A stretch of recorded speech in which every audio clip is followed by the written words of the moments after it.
When it comes to copyright, Counter-Strike skins don't really have a good record. Bad actors will make skins with someone else's artwork, try to pass it off as their own, and only after it's been accepted into the game will people discover that it's been made with someone else's artwork. It's a stone, Luigi.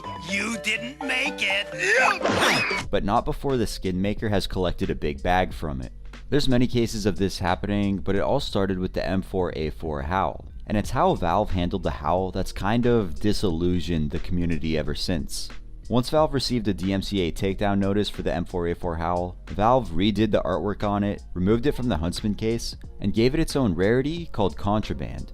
And it's those last 2 points that absolutely poisoned the community for years to come. By removing it from the Huntsman case, Valve cut off the Howl's supply, and by giving it its own rarity, they instantly turned this already desirable skin into basically a collector's piece.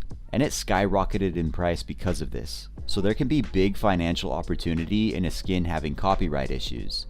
Nowadays, when copyright issues arise, Valve just simply alters the skin so that it's generally the same, but they also leave it in its case. Nothing has been made contraband since the Howl, which is way back in 2014. But that doesn't stop people from saying that every new skin with stolen artwork is going to become contraband. Every time this kind of talk comes up regarding a skin, it always follows the exact same pattern. The price of the item sees a big spike because people who don't know any better are buying up a lot of the skin, thinking that they're about to get a big paycheck. Valve alters the skin and the price drops back to where it was before. We've seen this happen with the M4A4 Griffin, the Op Doodlelore, and hell, it's even happened with a sticker. What I'm trying to show is that, yeah, while there's never going to be another contraband skin ever again, there's still money to be made simply by these rumors, and that brings us to our video's subject. The P250 Mendy is a skin that was introduced way back in the Winter Offensive case. It's been in the game since 2013, but in January of 2016, a thread popped up on Reddit saying that the P250 Mendy had been made with stolen artwork.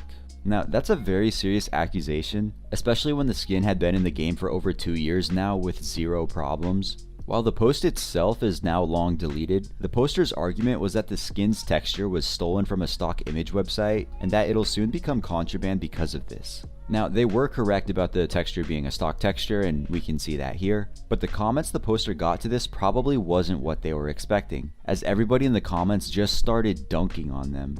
For previous skins with stolen artwork, yeah, the artwork is stolen without the artist's knowledge or consent. But the difference with the P250 Mendy's texture is that it was for sale. It's a stock image website. You or I or anyone else can go and purchase a license to use this image however we please. If the skin maker didn't have a license for this, then yeah, it could have been a problem. But they did have a license, which includes any commercial purpose. So it's a total non-issue. It'd be like me going outside, taking a picture of the grass, making a skin out of it, and then someone claiming that I stole this artwork from nature. Like, dude, nothing was stolen from anyone here. Nothing is legally wrong. It's an absurd claim to make, so like, why would you even make a post like this?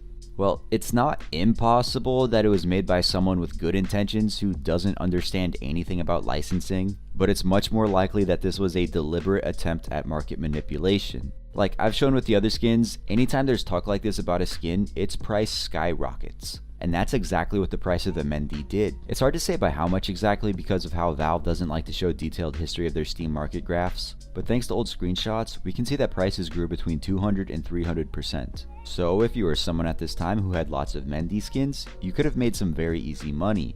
And given that this post was by a brand new throwaway account, yeah, this almost certainly was an attempt at market manipulation, which turned out to be very successful for them, as I'm sure they had lots of Mendy stocked up that they just then sold to suckers. And like I said the last time I've talked about something like this, do not buy into these skins if you see them spiking. No skin will ever become contraband again. They always follow the same pattern, and you'll just end up spending $5 on a $1 skin. And that's the story. Comment your thoughts down below, like and subscribe if you learned something, and thank you for watching.